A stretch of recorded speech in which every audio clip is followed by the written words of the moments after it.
इस चैप्टर में कानाजीमा and नागिसा bus station पर मुकुज़ो का वेट कर रहे होते हैं। यहाँ नागिसा कानाजीमा से पूछती है कि आखिर तुम्हें मुकुज़ो के बारे में ऐसा क्या पसंद है। ये तरीके से उससे पूछ रही थी कि तुम मुझे पसंद करते हो तो फिर ऐसी कौन सी चीज़ है जो तुम्हें उसके सबसे ज़्यादा और ज़्यादा अच्छी लगती है।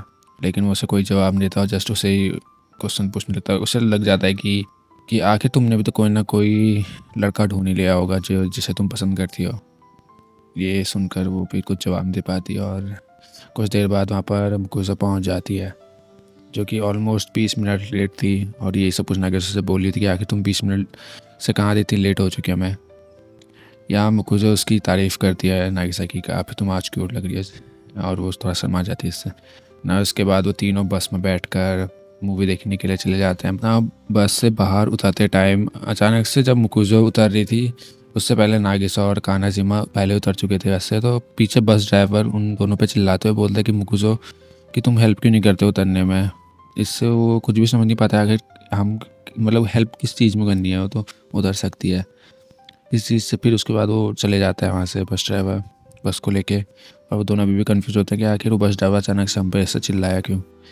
दूसरी ओर मुकुज़ो हंस रही थी, पता नहीं क्यों ऐसे अचानक से बस ड्राइवर के चिल्ला रहे थे, जैसे सब कुछ उसके लिए नॉर्मल हो।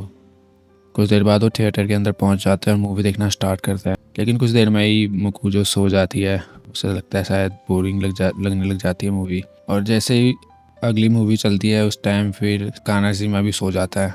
फिर यहाँ पर मुकुज़ो जागती है और नागिसा से पूछने लगती है अबाउट जो मूवीज़ आगे चल रही थी उसके बारे में, तो उससे सब कुछ बताती है वो। तभी एक स्क्रीन में जो मूवी का कैरेक्टर होता है वो एलिवेटर में फंस जाता है, तो वहाँ से निकल नहीं पा रहा था। तो मुकुज़ो उससे बोलती है कि ये क्यों ना अपने आप को छोटा करके, मतलब अपने आप की बॉडी को छोटा करके क्यों नहीं निकल जाता वहाँ से अपनी फॉर्म को या फिर किसी झाग में बदल कर। तो वो बोलती है नागिसा कि ऐसा पॉसिबल नहीं है, जबकि मुझे बोलती है ऐसा तो पॉसिबल है, क्योंकि तुम्हें पता है कि मैं जलपरी हूँ और जलपरी ऐसा कर सकती है, अपने आप को छोटा बड़ा उनकी बॉडी कर सकती है अपने आप को, और साथ ही झाग में बदल कर कहीं गायब भी हो सकती है कमरे से कहीं भी इससे से। लेकिन नागिसा को उस पर बिल्कुल भी बिलीव नहीं हो रहा होता है और उसे बार बार समझाई जा रही होती है। लेकिन नागिसा से बोलती है कि जरा शांत हो जाओ, हम थिएटर पे हम यहाँ अगर तुम हल्ला करोगे तो लोग तुम पर ही गुस्सा करेंगे। इसके बाद वो थोड़ा शांत हो जाती है। लेकिन जब वो मूवी ख़त्म होने के बाद जब रूम से बाहर आते हैं तो वापस उनकी फिर से ऐसी झगड़ा होने लग जाता है कि जहाँ मुकुज़ो बोलने लगती है कि मैं तो गायब हो सकती हूँ झाग में बदल कर और या फिर अपनी बॉडी को छोटा करके। लेकिन नागिसा बोल रही होती है ऐसा बिल्कुल भी नहीं है, तुम झूठ बोल रही हो ना। कुछ देर बाद ऐसी लड़ाई झगड़ा करने के बाद फिर अचानक से नागिसा कुछ बोलने लगती है कि अगर तुम्हें इतना यकीन है कि तुम बदल सकती हो तो मुझे प्रूफ करो अपने आप को गायब करके। ये सुनकर मुकुज़ो बोलती है ठीक है, अगर तुम्हें ऐसा लगता है कि मैं अगर ये सब कुछ करूँगी तो तुम मान लोगे कि मैं एक जल परी हूँ, तो ठीक है। इसके बाद फिर वो कहीं जाने लगती है, उसके पीछे पीछे वो दोनों जा रहे थे। और कुछ काफ़ी देर तक चलने के बाद मुकुज़ो उन्हें अपने घर के पास लेके आ जाती है जहाँ वो रहती है।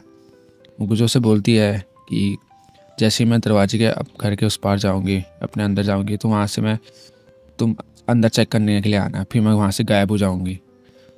फिर कुछ ऑलमोस्ट 30 मिनट्स बाद मैं तुम्हें बस स्टेशन पर मिलूँगी जहाँ से हम पहले आए थे, ऐसा बोलती है। और ये सब कुछ प्रूफ ही कर दिया कि मैं जल परी हूँ अगर मैं खुद गायब हो गई तो।